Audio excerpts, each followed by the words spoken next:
welcome to the session Why should the last mile of analytics be your first priority? Before get into the session, a bit of introduction about myself. My name is Anh, and currently I am the senior data scientist at Devo team, which is a technology consulting firm, and we are hiring. So feel free to go to the website to learn more about the vacancies. And I am a passionate data analyst and data scientist with more than 11 years of working experience in different industries such as finance, technologies, and wholesale in Vietnam, Singapore, and now in the Netherlands. Feel free to connect with me through LinkedIn. And actually, my name is Anh. I forgot to mention about that. The agenda today has four main parts. Just like when you go into the restaurant, so you start with the level one appetizer, and then main course, and then desserts. And then some people like to drink throughout the meal, but some people like to have beverage at the end of the meal. So similarly, we have four levels. First, we try to understand what is the last mile in analytics, and then what's the last mile and what happens, why we need to care about the last mile in analytics, and why the problem happened. And then after that, we try to understand what could happen or what's likely to happen if we do A or B or C. And then at the end, we will try to understand what should we do, or in a nutshell, is the key takeaway of the presentation. So what happened? In the slide, here you will see a rectangular, and in the rectangular is you have 12 cells. And each of the cells represent for around 11% of the data science projects. And the big question here is that how many projects successfully go into production? So you can think about this, or just have any number that you guess in your mind.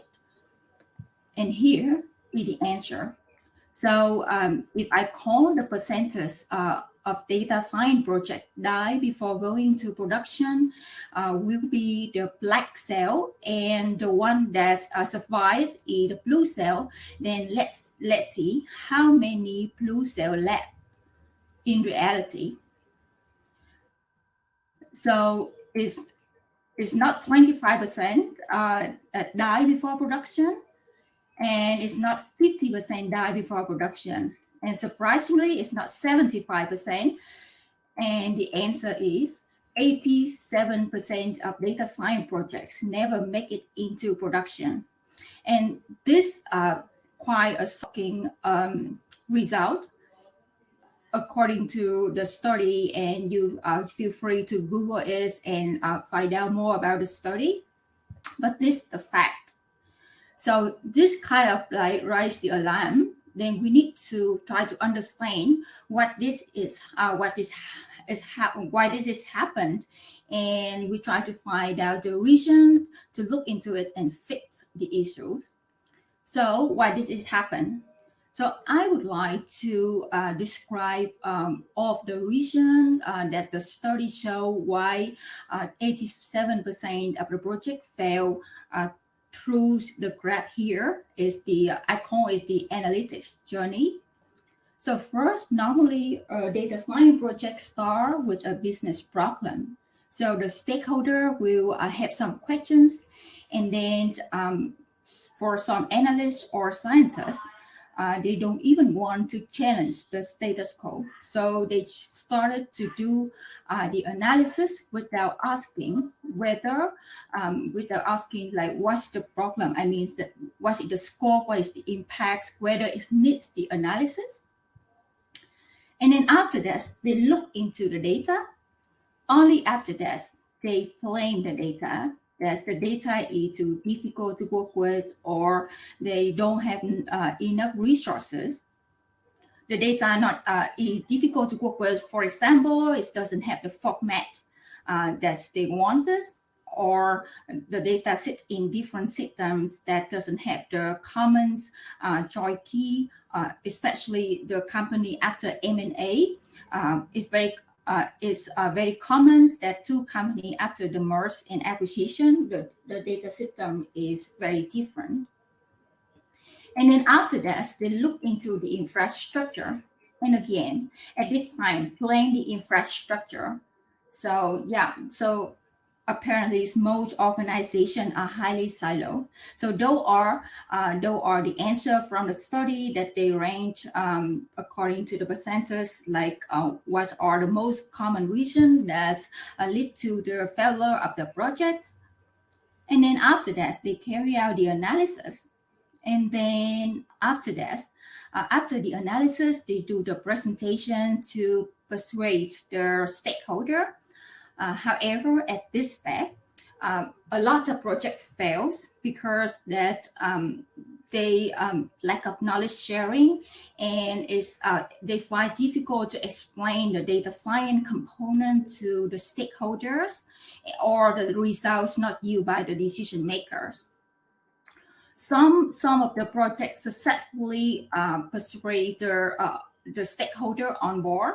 However, it's still end up with the same destination because of there is some transition in between. So for example, because of the restructure of the company, so some data scientists that work with an analysis project before hand over to another team where they don't necessarily have the knowledge or the motivation to maintain the model. So at the end of the day, it leads to the project failure. So this is the whole analytic journeys, and all of the common reasons explain why the project failed. So some of the parts we also see that it can begin differently, but everything ends at the same destination, that the projects fail. So what is the last mile in analytics exactly? So we can see here, last mile is the gap between analytics results and action that's taken thereafter.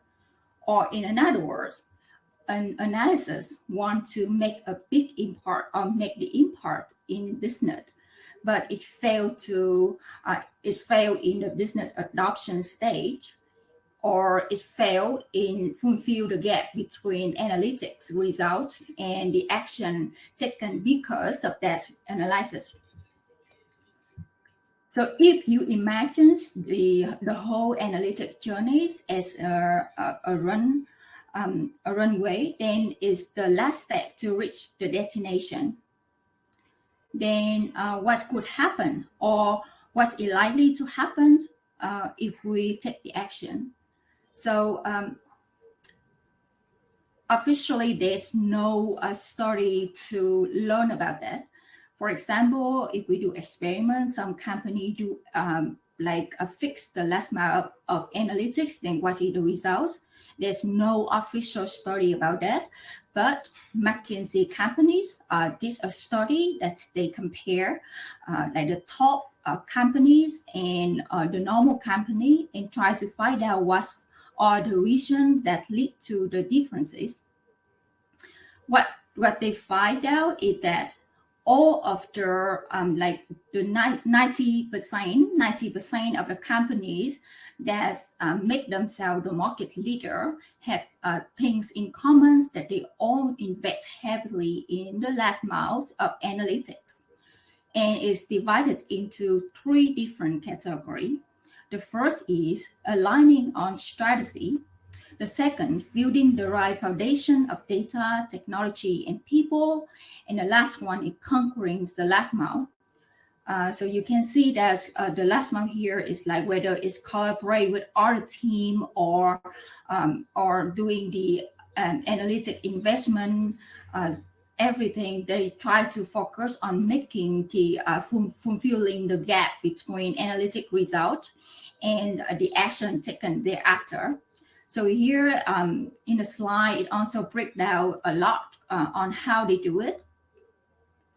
But for the time, because of the time, then I won't go into the detail. So here, if you look at the breakdown, you can see that the top companies always in last month, they always invest like at least 2 times or 2.5 times, 3.5 times in the analytics or in the last mile in comparison with other companies. Then the question is whether the breakaway company has so much money so they can just simply invest in those areas that other company couldn't. The answer is no. The reason here, if you look at the chart here, on the left side, you will see that imagine that we have the analytic budgets, and on the left side, it will be the category where we invested less than 50% of the analytic budgets allocated to last mile. So imagine that you have the budget to the analytic budget to invest, and you divide into two categories, whether you want to invest more than 50% of your budgets in the last mile or less than 50% of your budgets in the last mile. And what they find out is this: followers or the normal company, if about 10 of them, so only 23% of them invest more than 50% of their budgets in the last mile. However, that number is quite different in the breakaway company. Breakaway company, 9 out of 10 company in the breakaway tier invested more than 50% of their budgets into the last mile. So this is quite a surprising result that can provide some insight about analytic journeys and how to make the impact in analytics. So if after we learn all about that, then what should we do? Some people say, okay, then I just copy the best practice. I call it the best practice. But I would like to use another term, which is the best suited practice, because some company may be in different stage or the company in different industry. So it's better that the company choose the best suited practice for them. And go back to the whole analytic journey here. What we want to do is we want to fix the last mile in analytics. So we often start with the begin with an end in mind, then we can do this. So what we want to do, we want to turn the arrow upside. So first of all, if we want to do that, why don't we make the business adoption a crucial metric? If it's an official metric, then everyone will take like more weight, like put more weight on the business adoption, and thus they can pay more attention on making the impact rather than delivering the complex analysis. And then if the project fail nowadays, more often that we see that we share the successful projects. How about the project that fail? Especially we learn that 80% of the project fail. So why don't we share what's the reason that it failed, especially if we combine together with the business adoption metrics. Then in terms of that, why it failed, if we break it down, then we learn a lot. And based on my experience also working as the clients, also work as the consulting companies, is make a lot of sense, and it save a lot of time and efforts if we involve the stakeholders early, because they can give us the feedback and input so we can adjust the analysis in time and eventually lead to the increase in business adoption. Yes, the frequent feedback. And here, if we go back one step back, then this the analysis projects. So sometimes, based on my experience, not every business question need complex analysis projects. The first question we need to ask is that how we need to step back and then see that's like whether that we can provide the answer without the complex analysis, how to make the impact. What is the impact? Imagine that we have the result. For example, if the business question is how serious is the problem of a partner takeover, like account takeover, then before doing any analysis, we can say that like, okay, imagine that I have that number. Then what's the next step based on the number that I provided? Then if everything we started with the impact, then the analysis can fulfill the gap. It's like the last mile in analytics and eventually make a big impact. Similarly, with data governance and with the step that plan the data and plan the infrastructure, I think the data deserve its own metrics. For example, in terms of uniqueness, freshness, accuracies. So those are the metrics. So we often talk about business metrics, and what about data metrics? It deserves the metrics, so we can fix the issue with the data. And yeah, with the business problem, be more vigilant. Is it better without the quantitative analysis? So based on my consulting experience, when it comes to data infrastructure, we often think that in any of the decision need to start with we should make the decision that the most important decision and urgent decision first. However, when it comes to data infrastructure, it's not always the case. The reason is that when people want to have to make a decision that invest in architecture, because it's quite complex and some of the terms of the knowledge that they don't understand well, so they tend to delay the most important decision later. So they make the easy decision first, and only then to find out that those decisions become the constraint of the most important decision. So what I want to say here, or what I learned is that most impactful decisions should be made first, especially when it comes to data infrastructure. So in summaries, in order to close the gap or strengthen the last mile in analytics, we should start with an end in mind and make the business adoption the crucial metrics, and then be extra vigilant. Ask the questions whether the question needs the complex analysis, or we can find another workaround to solve the problem. And involve the stakeholder only, and updates them frequently, and makes the most impactful decision first. And also consider the opportunity costs when we have the decision in investing in infrastructure, because some of the with my experience of the decision, not only have the not everyone consider the opportunity costs when they make the decision. Thank you. Thanks for attending the session, and I really appreciate your feedback. Thank you.